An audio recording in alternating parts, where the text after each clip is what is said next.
Let's read this chapter, children. Chapter 2, The Tiger King of Vistas by Kalki. Kalki is the pen name of Ramaswamy Iyer Krishnamurthy. He was a Tamil writer, journalist, poet, critic, and freedom movement activist. And he has written many short stories, novels, historical romances, editorials, political writings, and films and music reviews.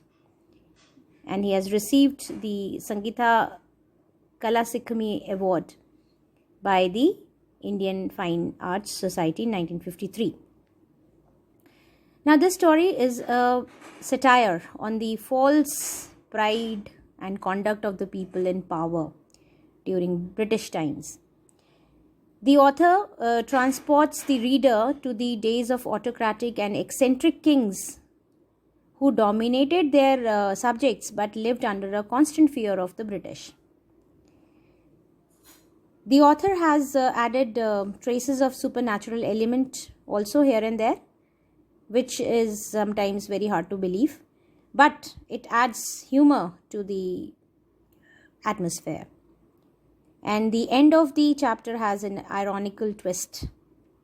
So let's read how a king acts mindlessly to prove a prophecy of his death wrong by killing 99 tigers. And this has been described by the author, adding much humor to it. So let's read the chapter. What is the general attitude of human beings towards wild animals? See, human beings know that they are the weakest among the other species of wild animals, or you can say animal kingdom. And to overcome this fear, they had always, tried to overpower the other species of this earth. And to do that, they have killed several species mindlessly in the past.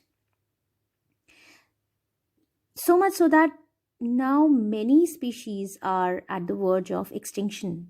They are now endangered species. So, because of this attitude, human beings have caused complete disruption in the ecological balance of nature. So, same attitude can be seen in the protagonist of the story. The Maharaja of Pratibandhapuram is the hero of the story. Now, the author says that Maharaja of Pratibandhapuram is the main character of this story. He may be identified as His Highness Jamedar General Khilidar Major Satavyagraha Samhari Maharaja Diraja Vishwa Bhuvana Samrat Sir Jilani Jung Jung Bahadur MAD ACTC or CRCK. So many fancy titles he had got. He was identified by so many titles. Some maybe given by the British, or many of them must be, used by the king himself, just to show off his greatness and to emphasize on his bravery. But this name is often shortened to the Tiger King. But he was, famous with the name the Tiger King. Now you can see that satire has been used here, that how they used to emphasize on their bravery by using such fancy titles. Okay. I have come forward to tell you why he came to be known as Tiger King. Now the author says directly to the reader that he is now going to tell about the Tiger King, the story of the Tiger King. I have no intention of pretending to advance only to end in a strategic withdrawal. Even the threat of a Stuka bomber will not throw me off track. The Stuka, if it likes, can beat a hasty retreat from my story. Now, he's just playing with the words here just to emphasize on the point that how interesting his story would be of the Tiger King.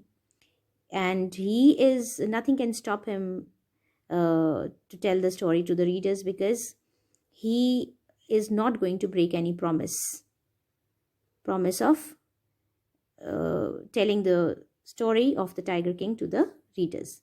Not even a threat of a Stuka bomber. I mean, any kind of threat, any kind of situation, any kind of circumstance cannot stop him from telling him the story. He is just trying to bring a different feel to this point, that how interesting it would be to listen to his story about the Tiger King.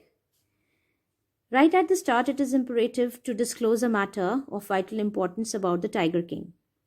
Now he says at the outset only, in the beginning only, it becomes very imperative, it becomes very necessary to disclose, to tell a very important, vital means important, very important fact about the Tiger King.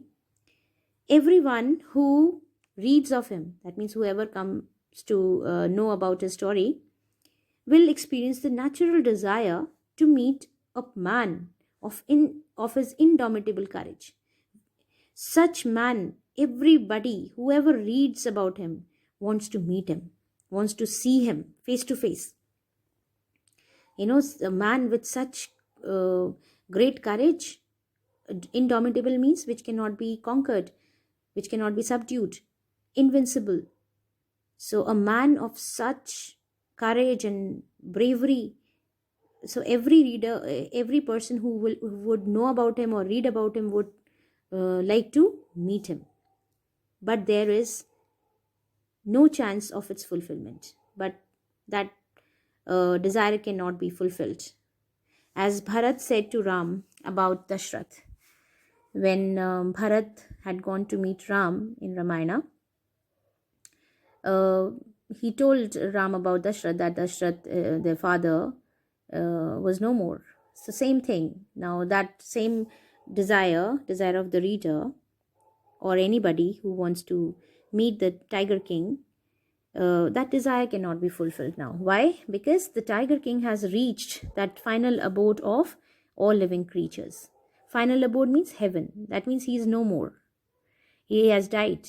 In other words, the Tiger King is dead. The manner of his death is a matter of extraordinary interest. It can be revealed only at the end of the tale. Now, the author is trying to say that how the king died is a matter of extraordinary interest. That means he died in very different circumstances, so which is very interesting to know for the reader. That can be revealed only at the end of the tale. He doesn't want to disclose it in the beginning. Reveal means to show, to disclose. The most fantastic aspect of his demise means death, was that as soon as he was born, astrologers had foretold. Now when he was born, astrologers had foretold, means they predicted that one day the Tiger King would actually have to die. Now there was nothing special in this. Whoever is born has to die one day. Death is certain for all and an unchangeable fact of life. So the prediction of death could never have saved the Tiger King. He would have died anyway. So but astrologers is making such forecast as if a child of royal family is not supposed to die, should have supernatural powers or something like that. So here the author has tried to bring some satire and humor together.